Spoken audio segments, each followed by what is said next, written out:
So what I'm showing you today is how I use a radial arm saw and how I was taught. It's not necessarily as a suggestion for you to do the same, but I was brought up on this tool. In fact, I'm more comfortable on this than I am my miter saw, which is completely backwards to most people, but most people are younger than me. And this is how I've set up every single radial arm saw that I've ever had.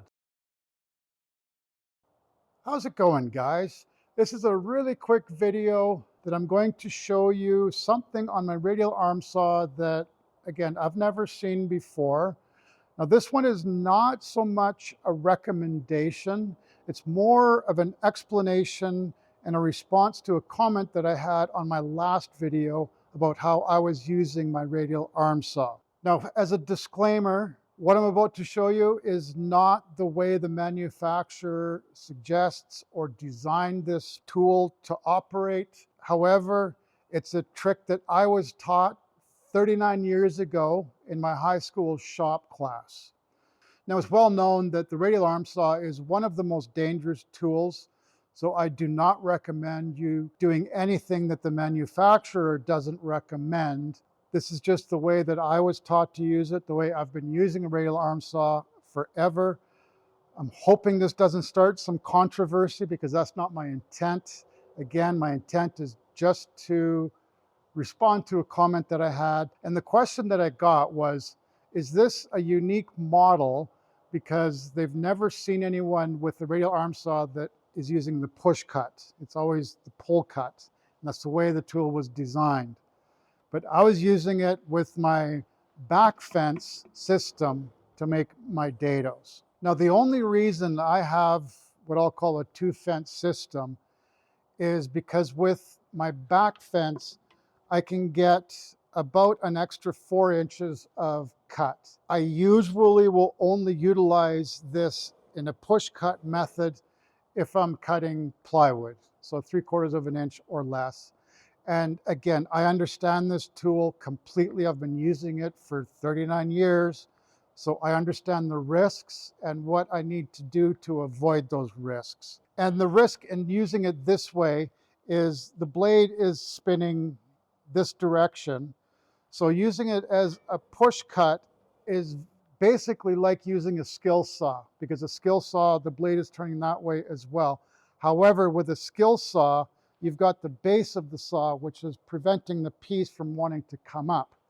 On this setup, you don't have that. So the risk is, as this is cutting this way, it's going to want to lift the piece of wood that you're cutting.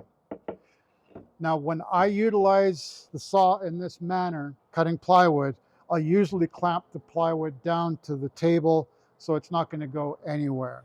Now, it's not to say that there's no risk in utilizing the saw the way it was intended, which is a pull cut. So with the blade turning this way, it's actually motivating the saw to come this way as well. So the main risk in utilizing the radial arm saw in the traditional method is if it binds on something, it's going to want to pull forward, which is never a good thing. And to prevent that, you want to make sure that you're only ever using a blade that's recommended or designed for a radial arm saw. So I'll show you exactly what I'm talking about here, then it's all going to make sense. So let's get into it. Like every tool, the radial arm saw has some limitations. And the biggest limitation on this is basically the depth of the cut or the width of the board that you can cut. So using it the way I've got it set up now is what I would call the traditional method of using it, where the saw blade is back behind this front fence.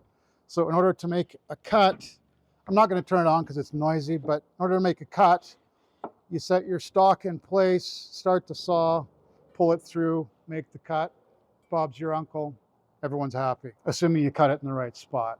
So using the saw in this manner, the maximum width of the piece that I can cut is about 11 inches. Now, if I were to use this back fence, suddenly we turn into 15.5. So I've actually got 2 fences on my radial arm saw. This front fence, I've just got held in place by 2 screws, so I can take them out in less than a minute. Now, the way I've had this design in the past, I had knobs and bolts sticking up through so I could just tighten it up. But I found that this way is just as quick as the knobs and easier to do. So I just have 2 screws that hold it in place. Now, the other thing with this fence, as long as this fence is perfectly square with the blade, which I know that it is, this fence in the front is perfectly parallel. So as long as I'm pushed up against this fence, I know that this fence is also going to be square with my blade. And that's obviously important. So if I take this fence off, again, which is real easy to do, now suddenly I've got much more capacity of a cut. And usually the only time I would ever use this back fence is if I'm cutting plywood. And if I've got a bunch of longer pieces of plywood that are less than 16 inches wide, I'll use a saw like this. And it's basically pushing the saw through to make the cut. The feel is a lot like a skill saw. So I call it the 2-fence radial arm saw system. Now, for me to put this fence back again, I've got 2 lines right here so that I know that I'm in position as long as I'm lined up with those 2 lines. And it's just a matter of driving these 2 screws home again. Doesn't need to be crazy tight because it just needs to be comfortably tight. There, it's not going anywhere. So it's the radial arm saw 2-fence system that the manufacturer does not encourage, therefore I can't encourage it. But again, the reason for this video is in response to a comment that I got from my last video where I was making dados, and I had this fence off because I was cutting some plywood as well. So that's why I was pushing through the dados. It's not a special saw, it's what I would call a unique setup. So I don't use this back fence on a regular basis. I only utilize this if I've got a unique situation and I need to make some cuts that are 16 inches, between 11 and 16 inches wide. Then I'll remove this front fence and utilize this back fence using a push cut. So thanks again for watching. I really do appreciate it. And for my subscribers and regulars, I'm working on my next project, which you know about. And I'll have that video coming out soon, so watch for that. That was a big nap, hey? You were snoring even. All this hair and sawdust, that's my life. You ready? Oh, good girl. There you go. You're so good at this. Good girl. Oh, that's a good girl. I bet you this is the only shop that's got pine cones in it all over the place. Isn't it, Jers? Do you bring the pine cones in? You do, don't you? She loves playing with pine cones. Well, I started it though. We started the pine cone game about 3 years ago. And every single day on the way down to the shop and on the way back to the shop, we play what's called the pine cone game.